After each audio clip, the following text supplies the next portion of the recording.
Anti-Semitic attacks are rattling the Jewish community in Brooklyn. Men chased and punched Jewish teens on the street.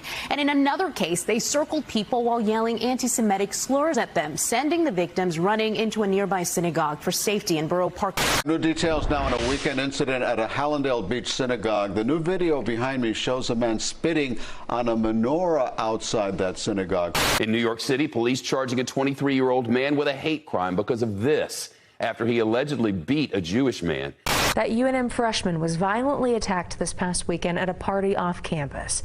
And he says it all happened because he's Jewish.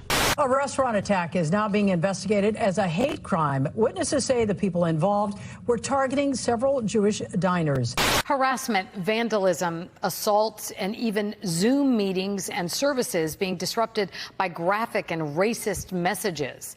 Anti-Semitism has been on the rise in America, and the Sunshine State is seeing a surge in incidents. It's just disgusting. It's absolutely disgusting, not only across this country, but across the world. Yeah, authorities across this country are investigating a rise in anti-Semitic incidents, including physical attacks, anti-Semitic slurs, and graffiti involving swastikas. That comes amid the latest wave of violence between Israel and Hamas. According to the Anti-Defamation League, a Twitter analysis from May 7th to the 14th found more than 17,000 tweets with variations of the phrase "Hitler was right."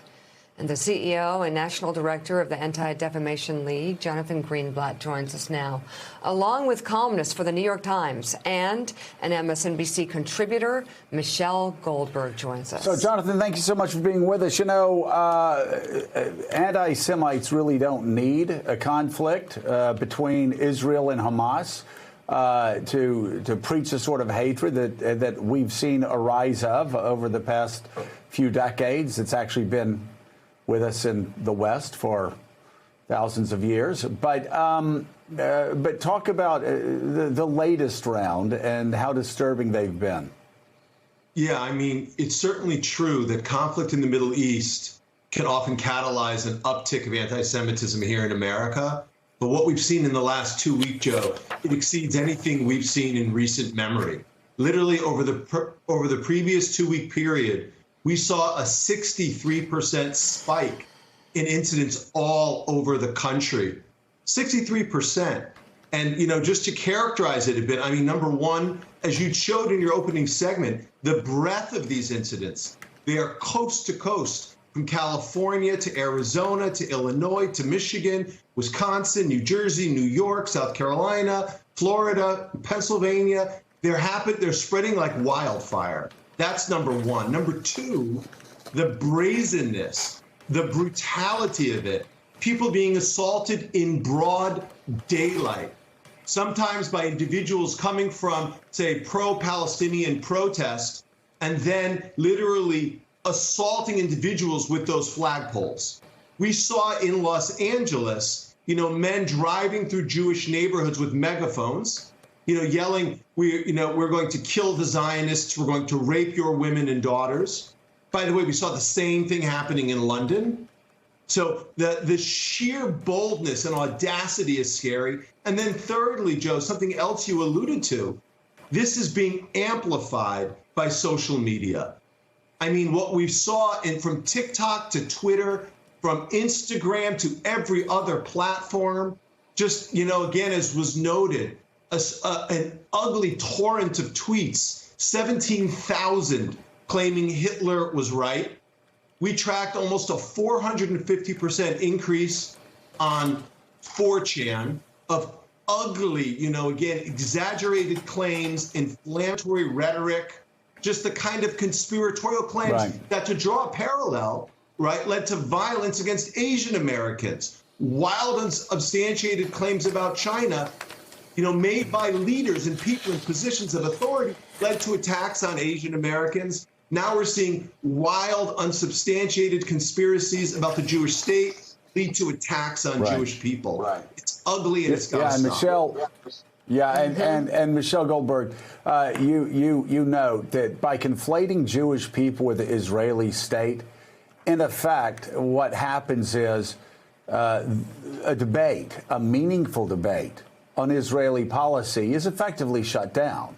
And because of that conflation, because of these scenes of anti-Semitism that we've seen more in broad daylight in Europe than we have here in the United States.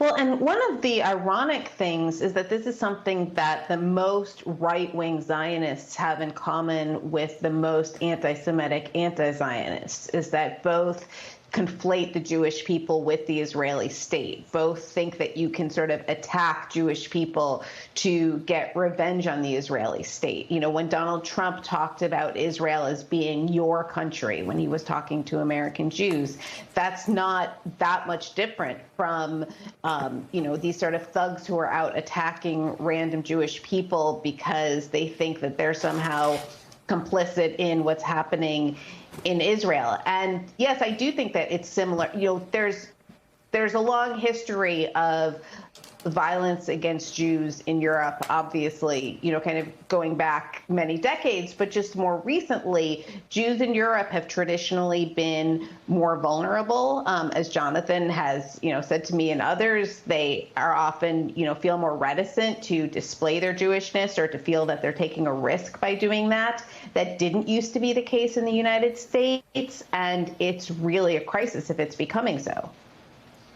You know, Michelle, I want to circle back to something you said because I think it's so important that that far right, people on the far right, the most extreme Zionists, will suggest that any criticism of Israeli foreign policy or Israeli domestic policy is anti-Semitism per se. And now you have, of course, enemies not just of Israel, but enemies of Jews doing the same exact thing. Right. And something that progressive Jews in the United States have tried really, not just Jews, but progressive Jews, among others, have tried for years and have finally, I think, lately have some success at, is breaking this extremely tight identification and sort of changing the discourse so that you can talk about what are very real in many cases, Israeli human rights abuses without being accused of anti-Semitism, so that you can talk about the interests and aspirations of the Palestinian people. And this really threatens that, because the most right-wing forces in Israel and America have always claimed that to talk about Palestinian rights is to engage in anti-Semitism. When you have these high-profile, when you have this high-profile violence in the name of Palestinian rights, it's obviously going to be used by Republicans and sort of other figures to try to shut down this whole entire conversation. You know, Jonathan, I live in New York City, a few doors down from a large synagogue, and over the years I've had to explain to my children on Saturday mornings why there are New York police officers in tactical gear standing out front of those places. It's a hard conversation to have, but it's an important one. So do you think we're seeing something new and something different in this moment, or is it just a continuation of where we've been, sadly, for so long? Look, from the extreme right to the radical left, unfortunately, indeed, Jews have been under siege for years. And I could tell you stories of shootings at, the JCC in Kansas City, the Jewish Federation in Seattle, an El Al counter in Atlanta, the Holocaust Museum in D.C., and, let alone the Pittsburgh Shul. So we've seen again and again Jewish establishments, houses of worship, community offices literally being attacked. And this feels like an amping up. And I'm hearing from Jews across the country who are deeply frightened. And do keep in mind, if you're looking for organizations that will critique Israeli policies without being anti-Semitic, I'll direct you to ADL.org, because we've done plenty of that. But I think the vast majority of people who argue about Middle East policy, they're not engaging in anti-Semitism. And serious critics don't say that they are. But the reality is this conflation that's being had by people with antipathy and violence in their hearts is, I think, what's frightening Jews across the political spectrum. I've heard from people who've said to me, Willie, is it safe for me to walk to synagogue this Saturday morning? Right? Can I send my kids to Jewish day school, or will they be a target? There's a lot of fear right now, which is why we really need people in positions of authority to stand up and speak out without equivocating. without qualifying and say clearly, if you're from the political left in particular, that anti-Semitism is unacceptable. And there is no, when you attack people because of how they pray, that isn't politics, if you will. That's prejudice, plain and simple, and it's got to stop.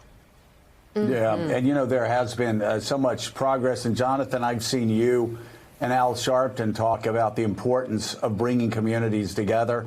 After, it seems, every anti-Semitic attack, I see you on Al Sharpton's show. He said this yesterday: we must be concerned with the anti-Semitic attacks, and they must be condemned as strongly as attacks against blacks. We must speak out against all wrongs, or else we have no standing when we ourselves have been wronged.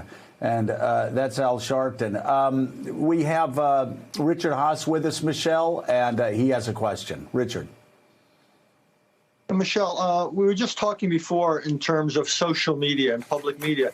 Do you think that there has to be more policing of anti-Semitism? Jonathan was speaking about all the hashtag Hitler was right and so forth.